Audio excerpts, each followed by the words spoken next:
Estimados televidentes, tengan ustedes muy buenas noches y bienvenidos a esta nueva edición del programa televisivo Economía y Sociedad, a cargo del Centro de Estudios Superiores Universitarios CESU de la Universidad Mayor de San Simón. En esta oportunidad me es sumamente grato contar con la presencia del magíster Lorgio Orellana Ayllón. Él es docente investigador del Instituto de Estudios Sociales y Económicos IESE de la Facultad de Ciencias Económicas. Estimado Lorgio, muchísimas gracias por estar en el programa. Bienvenido. Gracias, Silvano. Es un gusto nuevamente compartir contigo y con tu teleaudiencia. El día de hoy vamos a conversar alrededor de un tema que es muy importante, conversarlo, debatirlo, y está relacionado con la reacción mestiza durante los meses de octubre y noviembre del año 2019. El magíster Lorgio Orellana Ayllón está realizando una investigación, es decir, una investigación que está en curso, después de haber publicado el año pasado el libro La caída de Evo Morales, la reacción mestiza y el ascenso de la gente bien al poder. En esta ocasión, el magíster Orellana nos va a hacer una presentación, una exposición de los avances de la investigación que está realizando. Y la presentaremos en 2 programas. Así que, Lorgio, la exposición. Adelante. Muchas gracias, Silvano.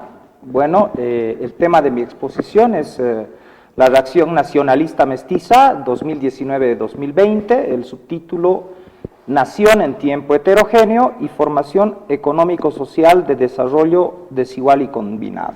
Bueno, voy a empezar de una forma, digamos, bastante tradicional con el planteamiento de la cuestión, ¿no?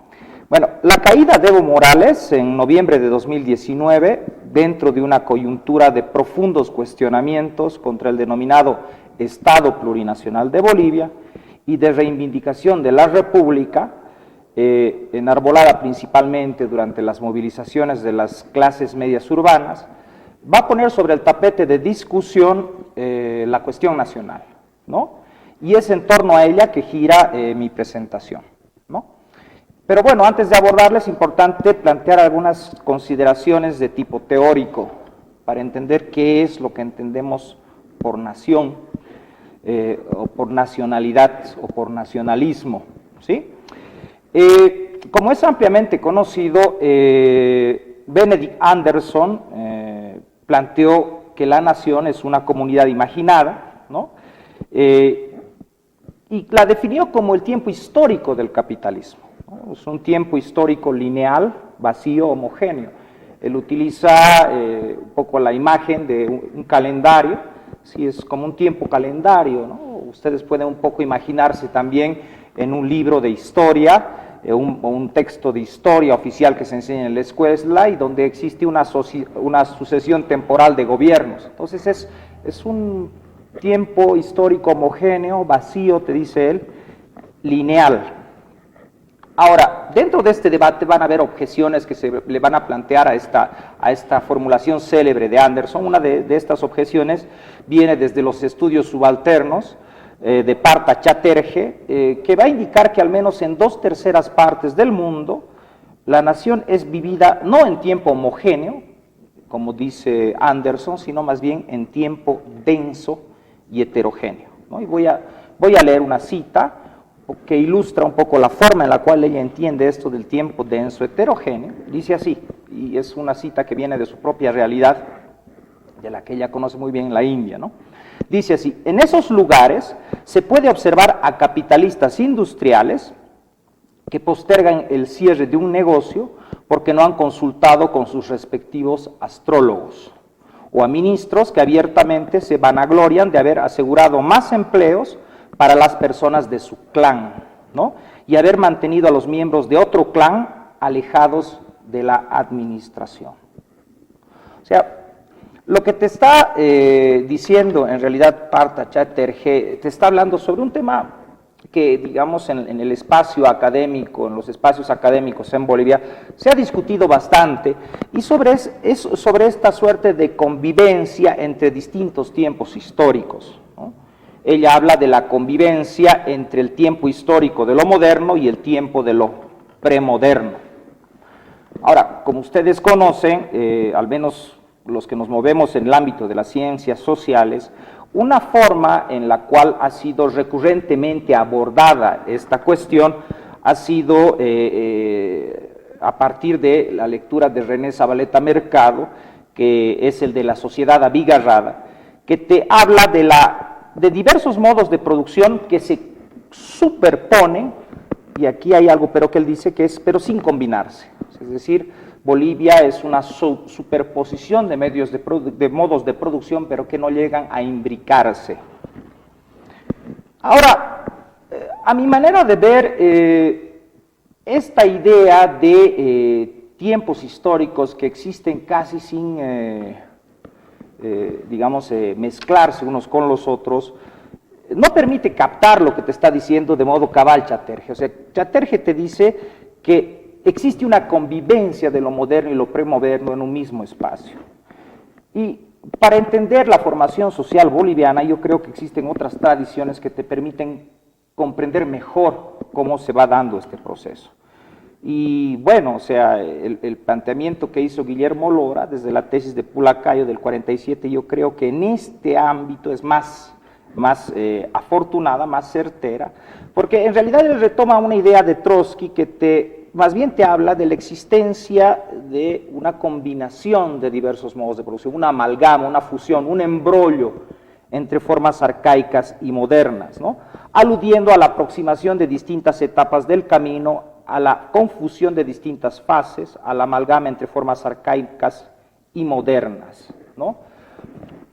Yo pienso que es una mejor fórmula porque en realidad los problemas de la sociedad boliviana, los grandes problemas de la sociedad boliviana, vamos a argumentar en esta exposición, no son el resultado de la falta de integración de la sociedad boliviana, ¿no? Sino más bien del modo en que ésta se ha ido integrando en el proceso histórico, del modo en que ésta se ha ido combinando, sus distintos elementos se han ido fusionando en el proceso histórico. Entonces, no adolecemos de un problema de falta de integración, sino que el modo en que nos integramos históricamente es conflictivo, complicado, contradictorio, ¿no? Entonces, digamos como que mi marco aquí es Chatterjee más Trotsky, por decirlo de algún modo, ¿no? La nación en tiempo heterogéneo, una nación como la boliviana, es una característica de formaciones sociales donde la hegemonía capitalista se impuso sobre otros modos de producción, es decir, es una característica de formaciones de desarrollo desigual y combinado, ¿sí? Ahora, este enfoque reviste particular relevancia al momento de analizar la cuestión nacional, ¿no?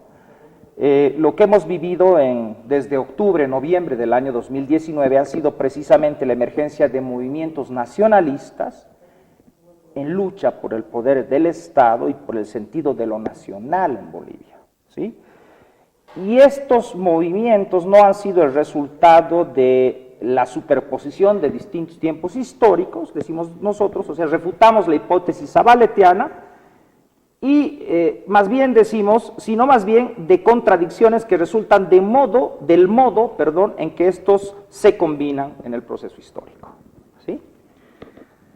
Desde esta perspectiva, una de las condiciones de posibilidad, plantea nuestra hipótesis, de la crisis política que estalló durante los meses de octubre-noviembre de 2019 y que va a derivar en la caída de Evo Morales, fueron las contradicciones emergentes de la imbricación entre dos lógicas políticos culturales, o sea, vamos a ver esto de la combinación en una temporalidad histórica capitalista, pero se trata de la imbricación de dos lógicas político-culturales que pertenecen a dos temporalidades distintas del capitalismo, ¿no?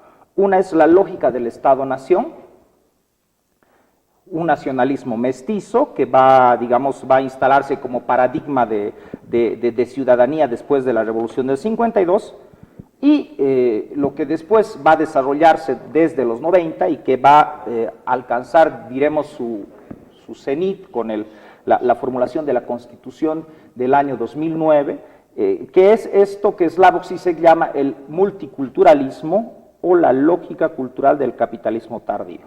O sea, es decir, lo que estamos planteando es que la crisis de octubre-noviembre de 2019 tiene como una de sus causas, de sus condiciones de posibilidad, en la contradictoria amalgama entre estos dos tiempos históricos del capitalismo. Uno, la lógica del Estado-Nación, el Estado-Nación mestizo, republicano en el caso boliviano, frente al multiculturalismo expresado por la Constitución del MAS, ¿no? La Constitución del 2009, que va a ser votado en un referendo y aprobado y que va a dar, digamos, lugar a la emergencia de lo que se va a conocer como el Estado plurinacional de Bolivia. No, ahora, es importante detenerse acá porque cuando uno ve con detalle esto de qué es o cómo se ha digamos, finalmente imaginado esto del Estado plurinacional de Bolivia, ¿no? Es una muestra cabal de esto que Chatterjee llama la nación en tiempo heterogéneo, ¿no?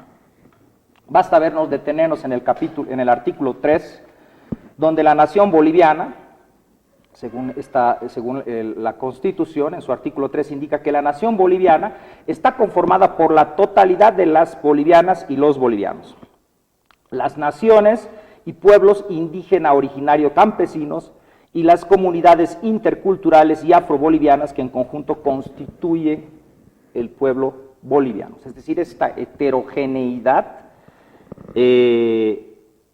estaría claramente, digamos, representada en la Constitución, o al menos reconocida en la Constitución.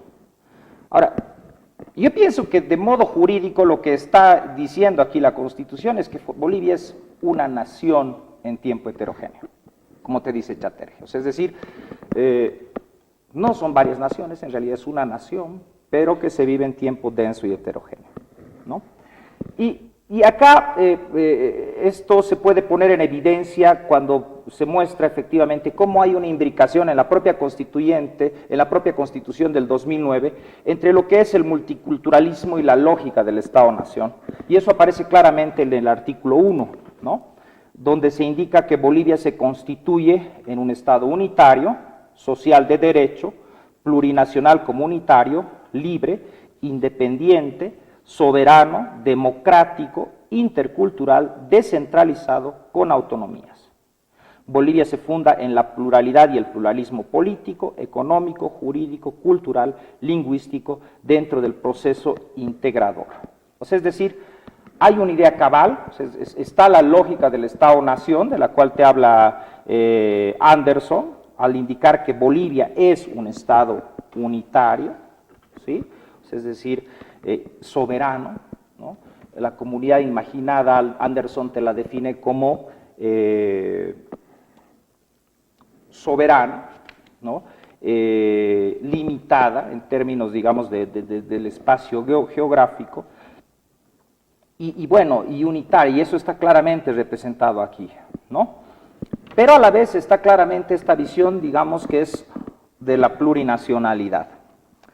Ahora, bueno, nosotros decíamos que en realidad es esta propia definición, esto que aparece en el texto constitucional, expresa dos tendencias históricas, ¿no?, dentro de la propia sociedad capitalista, de la cual es Bolivia, pero que se ha visto en distintas partes del mundo, ¿no? Por un lado, ya hemos hecho referencia a esta lógica del Estado-Nación, ¿no?, mestizo, republicano, que va sobre todo a convertirse en paradigma de ciudadanía después de la Revolución del 52, pero por otro lado está esto del multiculturalismo. A ver, ¿qué es esto del multiculturalismo?, ¿no? Slavoj Žižek va a definir al multiculturalismo como la lógica político-cultural del capitalismo tardío.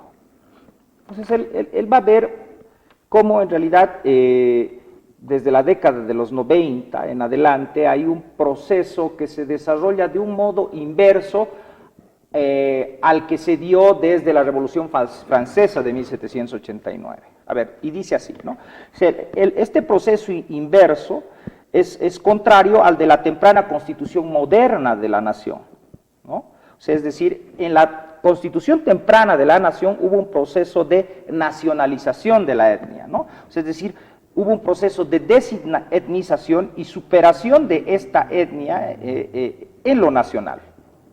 Por el contrario, ahora estaríamos yendo a un proceso inverso, te dice él, que consiste más bien en la etnización de lo nacional, ¿sí?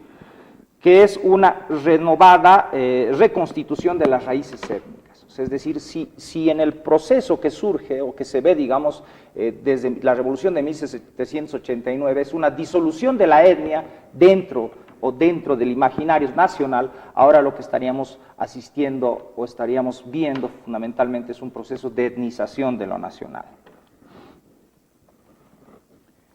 Ahora, es importante detenerse en esto porque en realidad lo que CISEC te está diciendo es que en el periodo actual esta forma, esta lógica, digamos, político-cultural de etnización de lo nacional, de emergencia de lo diverso, en realidad está asociada con una fase del capitalismo actual que tiene como rasgo básico la transnacionalización, digamos, una radical transnacionalización de la economía, en gran medida, digamos, podríamos decir, no diremos disolución, pero contradicción de alguna manera entre esta forma transnacionalizada que ha adquirido el capitalismo y la forma, digamos, de soberanía política que históricamente instaló el Estado-Nación, ¿no? Y la forma en la cual el capitalismo ha ido resolviendo esta contradicción ha sido a través del multiculturalismo, ¿sí? Hay una referencia aquí de Slavoj Žižek que la cito, dice: esa actitud que desde una suerte de posición global vacía trata a cada cultura local como el colonizador trata al pueblo colonizado, como nativos, cuya mayoría debe ser estudiada y respetada cuidadosamente.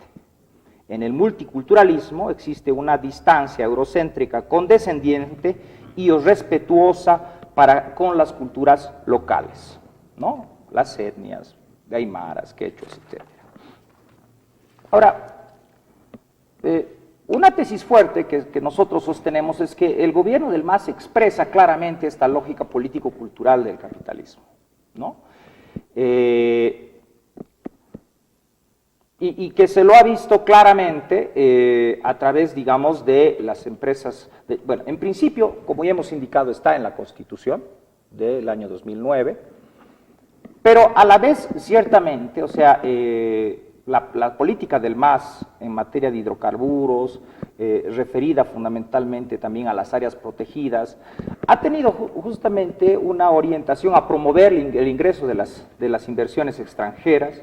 Entre 2010 y 2019, por ejemplo, van a ingresar en Bolivia más de 300 nuevas franquicias, ¿no? Principalmente los rubros de alimentos, modas y servicios. Un dato, por ejemplo, que contrasta con el año 2001, ¿no? En el año 2019 la tasa de ingreso de cadenas internacionales en Bolivia era del orden del 11% anual.